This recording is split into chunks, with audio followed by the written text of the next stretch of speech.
Un film de Hong Kong avec un japonais gentil. Vous y croyez, vous hein? Et pourtant, c'est de la bombe, ce film, encore une fois. C'est parti. Bienvenue chez le beau parleur de l'action et du ciné d'auteur. Bonjour à vous les cinéphiles qui supportez les introductions dégueulasses, bienvenue dans cette vidéo consacrée au film Boat People, film que j'ai pu voir lors du festival donc Black Movie à Genève en Suisse. Donc, Boat People, c'est réalisé par la réalisatrice Anne Oi, qui est une très grande réalisatrice du cinéma de Hong Kong, qui fait partie de la nouvelle vague du cinéma de Hong Kong, au même titre qu'un Tsui Hark, hein, et qui a pondu des films plutôt très intéressants. C'est son troisième film dit de la trilogie du Vietnam, après en fait un épisode de série télé qui s'appelle The Boy from Vietnam. Un premier film donc qui s'appelle Story of Vu Viet, qui racontait l'arrivée d'un immigré justement qui quittait justement le Vietnam sur son bateau.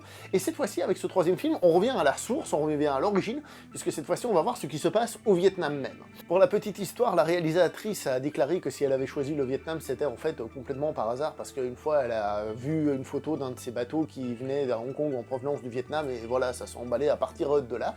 Pour faire son épisode de série télé, donc elle avait rencontré ces immigrés vietnamiens, elle avait parlé avec eux, elle avait recueilli leurs histoires et tout.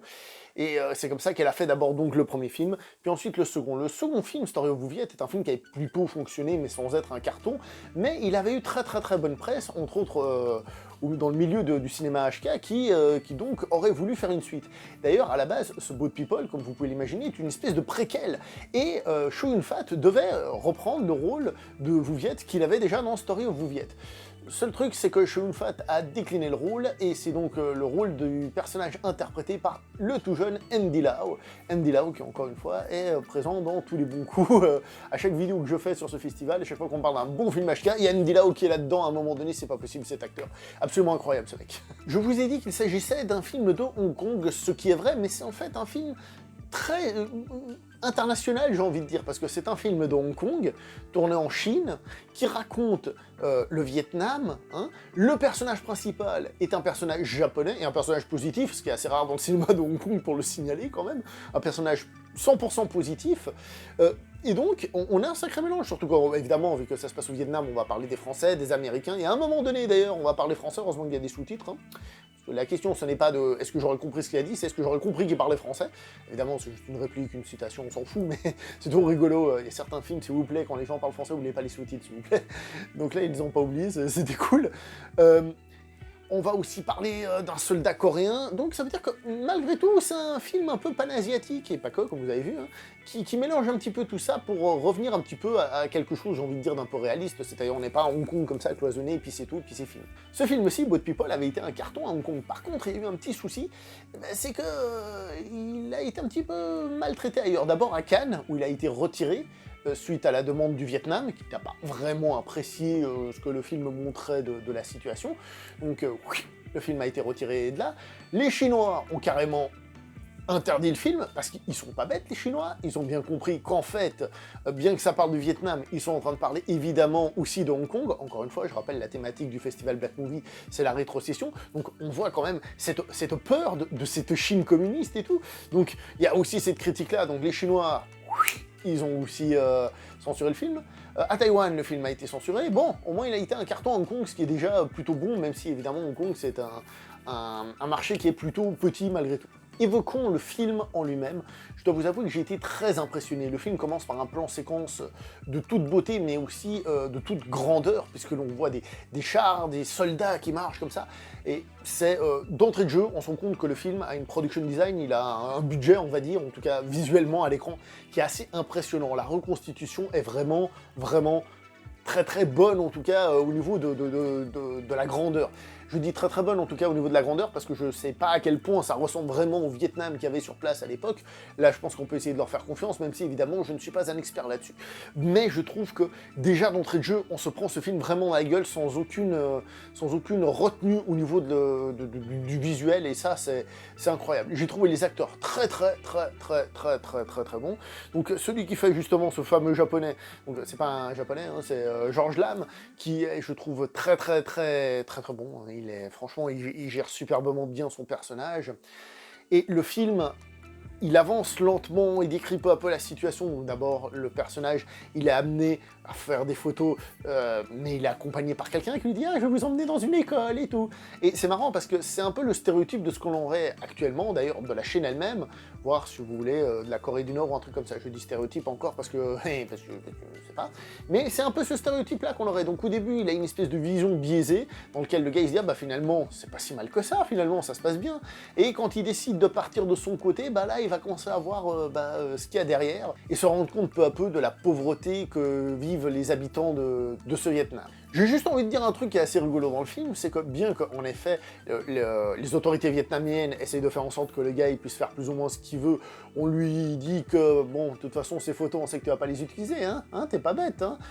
Malgré tout, le mec, on le laisse se balader où il veut, comme il veut, et je trouvais ça un petit peu abusif. Alors on comprend bien que leur idée, c'est de faire qu'il y ait une bonne image, mais au moment où vous le laissez faire exactement ce qu'il veut, où il veut, forcément il va commencer à se rendre compte de certaines choses.